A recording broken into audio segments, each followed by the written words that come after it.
Olá, essa é a minha apresentação para o 9º Congresso de Iniciação à Pesquisa, Criação e Inovação, cujo tema escolhido foi Investigação in silico da atividade antiviral de compostos do óleo essencial à mescla, a proteoepitalho, contra o SARS-CoV-2.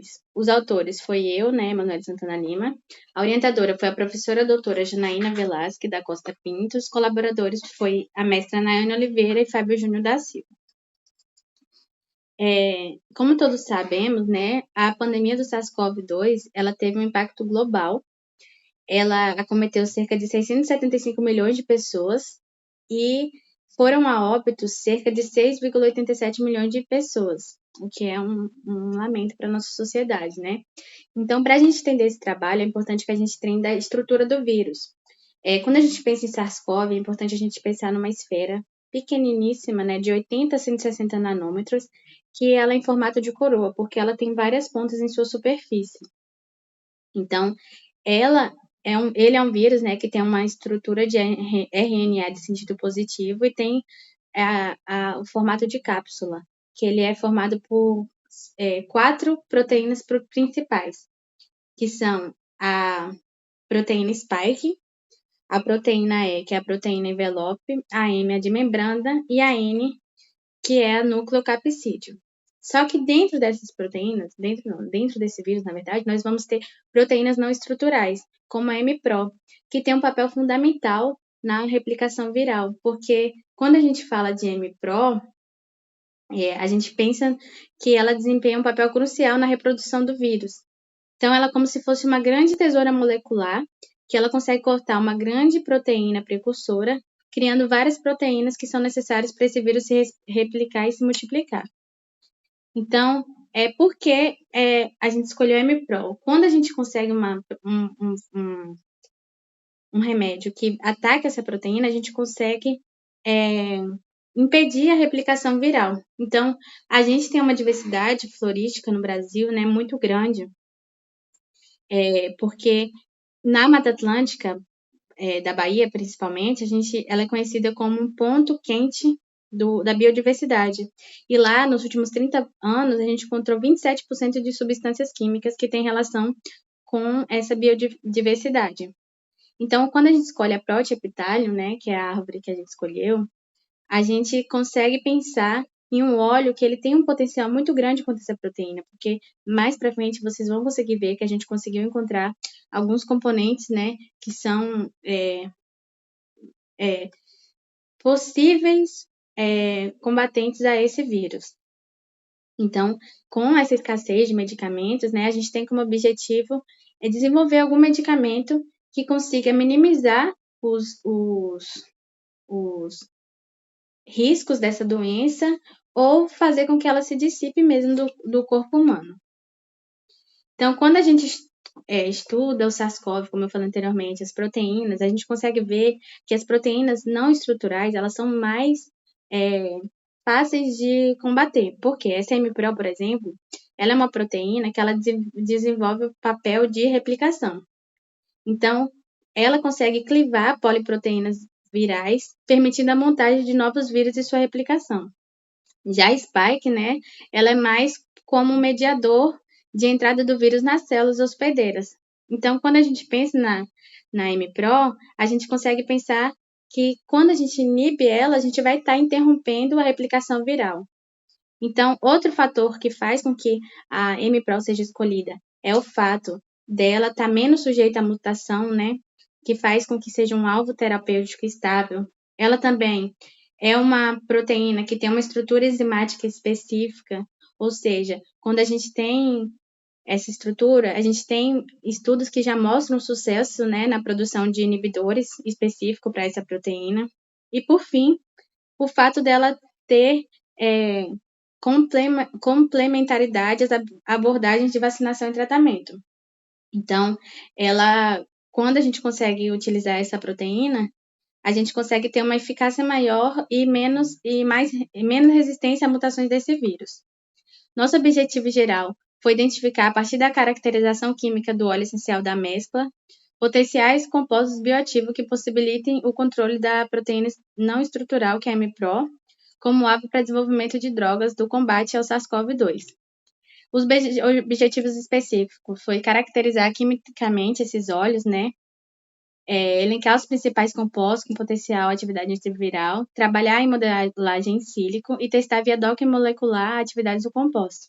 E também, dessa forma, gerar subsídios e dados prévios para teste utilizando modelos em vivo. Então, o material e método que a gente utilizou, né, foi a extração do óleo essencial, que a gente utilizou seguindo a Lei 13.123, de 15, e o Decreto 8.772, de 2016, relacionados ao patrimônio genético para fins de pesquisa científica. Então, foi emitido um certificado pelo Conselho de Gestão do Patrimônio Genético em nome da Universidade Federal da Grande Dourados, que seguimos rigorosamente esses marcos legais. Então, a gente utilizou as árvores adultas, né, que são das regiões de Acuípe e Ilhéus, Bahia, né. A resina presente que a gente utilizou foi a do caule. O óleo, ele foi armazenado em microtubos estéreis a menos 25 graus, até a análise para caracterização bioquímica. Então, para a identificação dos compostos, a gente fez amostras, nós separamos, né, na verdade, amostras em hexano na concentração de 100 unidades por ml e foram submetidas à cromatografia gasosa. Essas condições de análise foi uma coluna DB de 30 metros de comprimento por 0,25 milímetros de diâmetro, e as temperaturas do detector foi de cerca de 290 graus Celsius. Foram feitas também revisões bibliográficas, né? Foram analisados vários artigos na plataforma PubMed, utilizando o filtro dos últimos 5 anos, para poder identificar esses compostos, né? A gente utilizou as palavras-chave antivirais e o nome dos compostos, e a gente encontrou do apinene, alfa-pinene, beta-pinene e do 1,8 cineole.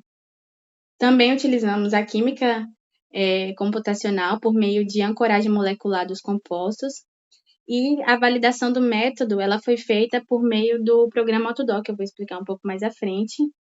E a análise dos resultados elas foi feita no Chimera e no Discovery Studio, que foi onde a gente conseguiu mapear a interação desses compostos. Como eu falei, né, para o teste de ancoragem molecular foram utilizados o programa Autodoc, né, para validação do método. E nesse estudo a gente conseguiu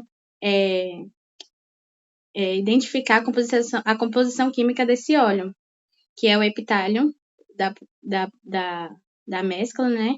Que permitiu que a gente identificasse 32 constituintes predominantes de monoterpeno. E a gente encontrou, como eu falei anteriormente, o alfa-pineno, o careno e o pinoc, beta-pinoc. Então, a gente fez uma tabela pelo número SMILE, né? Que é o Simplified Molecular Input Line Entry System. E aí a gente conseguiu ver o composto, a fórmula, a massa molecular e o número SMILE. E aí, com isso, a gente conseguiu ver a energia de interação entre os compostos e suas expectativas chaves de destino. Então, como é um trabalho que ele vai ser patenteado, nós não podemos divulgar as imagens, né?